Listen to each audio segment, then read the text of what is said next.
हर चीज बाबर आजम ने ही देखनी है, तो ये फिर सारे इन लोगों को सटा साइड करते हैं। बाबर आजम को कहते हैं भाई लैपटॉप पे भी आप खुद बैठा करो, जो 200-300 बॉल्स आप खेलते हो नेट में वो भी आप खुद ही खेला करो, जो गेंदें करवाने वाला है वो भी आप बन जाओ, और जो नेट वो लगाते हैं वहां जाके वो भी आप बन जाए। शाहीन का राइट नो पूरी दुनिया में अभी जो तूती बोल रहा है वो किस वजह से बोल रहा है? वो सिर्फ इसी वजह से बोल रहा है ना कि शाहीन के जो पहले ओवर में इन स्विंग आती है, या शाहीन जो पहले ओवर में आउट करते हैं, उससे उनको एक बूस्ट अप मिल जाता है।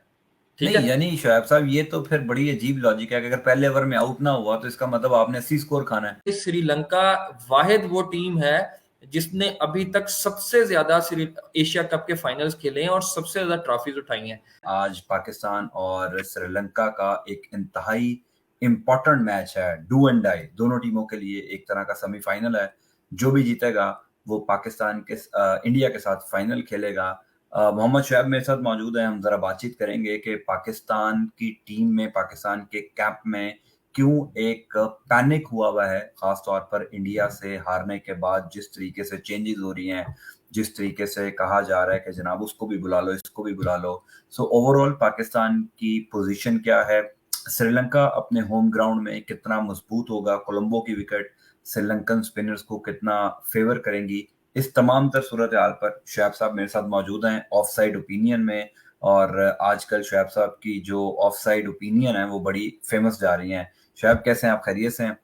मैं बिल्कुल ठीक ठाक। जैन साहब आप सुनाएं, ठीक है?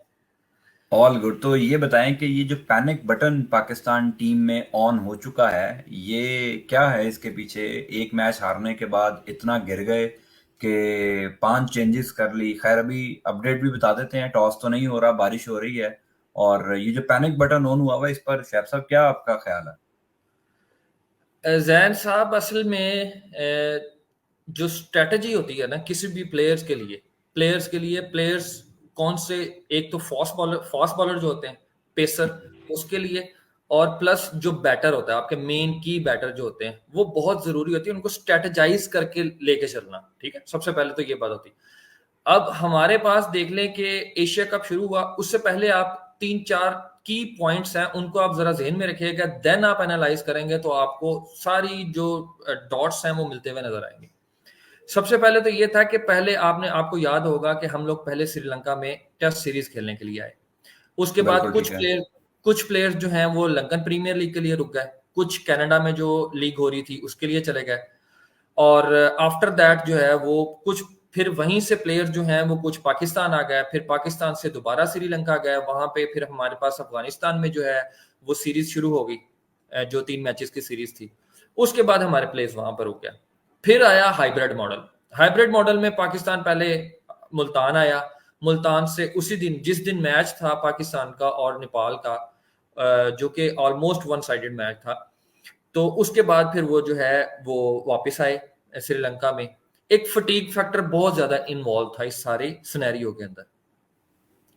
हम जो प्लेयर्स को जो असेस करने का जो मॉडल है ना, वो ये है कि आप कुछ प्लेयर्स को बड़ी टीमों के खिलाफ स्मूथली लेके चल रहे होते हो, कुछ प्लेयर्स होते हैं जिनको आपने नेपाल जैसी टीम या फॉर सम हाउ अफगानिस्तान जैसी टीम में ट्राई करना होता है। जारी बात है, अगर एक ही बेंच में 11 लड़कों को लेके आप चलते रहेंगे तो ये उनके लिए एक टाइम ऐसा आएगा कि जिसमें वो जो है ना बिल्कुल कोलैप्स कर जाएंगे।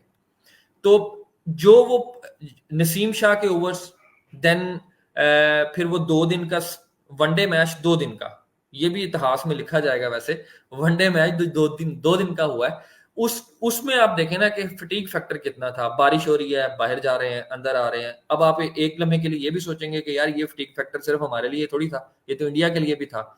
मगर साइकोलॉजिकली हम इंडिया से बहुत, यानी कि ऑलरेडी हम हारे हुए होते हैं, यानी कि हारी हुई अप्रोच के साथ ही जा रहे होते हैं। नहीं अब ये ये तो क्या, कोई, ये शोएब साहब कोई जवाब तो ना हुआ कि एक प्लेयर को अगर एक मुल्क से दूसरे मुल्क ट्रेवल करना पड़ रहा है तो उसकी परफॉर्मेंस पर फर्क पड़ रहा है। जाहिर है ये तो फिर सर्कमस्टांसेस बाकी टीमों के लिए भी हैं। ऐसे तो मेरा नहीं नहीं, ख्याल है सबसे ज्यादा ज्यादती तो अफगानिस्तान के साथ हुई ना, जिनको फिर रिजर्व डे नहीं मिला था, वो भी हार गए, वो बाहर हो गए। अगर उनको भी रिजर्व डे दिया जाता, उनके मैचेस में जो वॉश आउट हुए हैं, आज वो भी सेमीफाइनल में खेल रहे होते। नहीं नहीं नहीं नहीं नहीं, नहीं। बाकी टीम के साथ ट्रैवल फटीग नहीं था।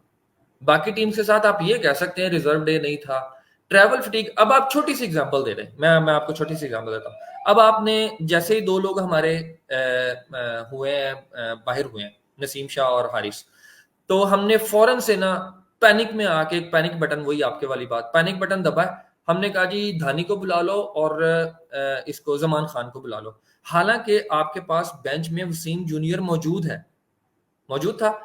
अब बिल्कुल छोटी सी, अब मैं एग्जांपल क्यों दे रहा हूं, अब देखिए धानी को आपने कहा कि धानी को बुला लो, पहली बात धानी का श्रीलंका का वीजा नहीं लगा हुआ था, वो वीजा लगवाया और पहले, वो भी कल मुझे पता लगा कि वो बड़े आखिरी टाइम पर उनका वीजा बड़ी मुश्किल से लगा। वो देखें, वीजा लगने के बाद आप ट्रैवलिंग देखिएगा, वीजा लगा, इस्लामाबाद से धानी कराची गया, ठीक है, हाँ जी। कराची से अपने उसके सारा बाद वो सामान, दुबई गए। नहीं, कराची के बाद वो लाहौर आए, लाहौर से अच्छा। उनको फ्लाइट नहीं मिली, वो लाहौर से दोबारा कराची गए, कराची से फिर वो दुबई गए, दुबई से फिर आज सुबह वो श्रीलंका पहुंचे। आप मुझे बताएं, अगर आज वसीम जूनियर ना होते तो क्या धानी खेलते?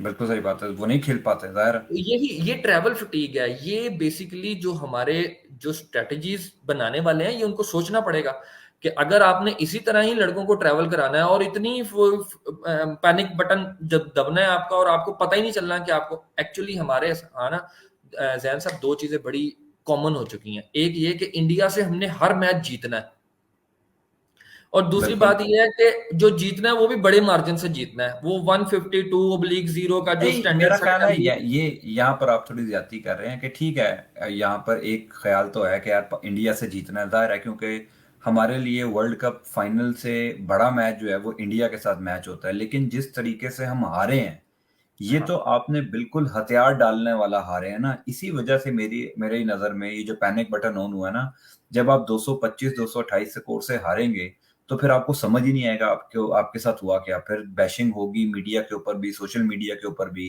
जाहिर प्लेयर्स जब ये देखेंगे कि यार इतना कुछ हो रहा है, फिर देखिए ना जिस तरीके से हम हारे हैं, ये तो ऐसा हुआ कि नेपाल और इंडिया का मैच था, वन साइडेड मैच, यानी चले आप 250 कर लेते, 250 कर लेते, थोड़ी सी जरा एफर्ट तो मारते, बिल्कुल भी आपने हथियार डाल दिए जिसकी वजह से जो है वो ये कुछ हुआ। एनीवेज, खैर गुजर गया सो गुजर गया। हम्म, आज जो श्रीलंका के साथ मैच है, हम्म, इसमें जो पैनिक बटन अगेन वही जो ऑन हुआ, आपने मोहम्मद हारिस को बुला लिया, हालांकि आपके पास मोहम्मद अब्दुल्ला शफीक जो हैं, वो कई बेहतर ऑप्शन गुना हो सकते हैं श्रीलंका की विकेटों के ऊपर।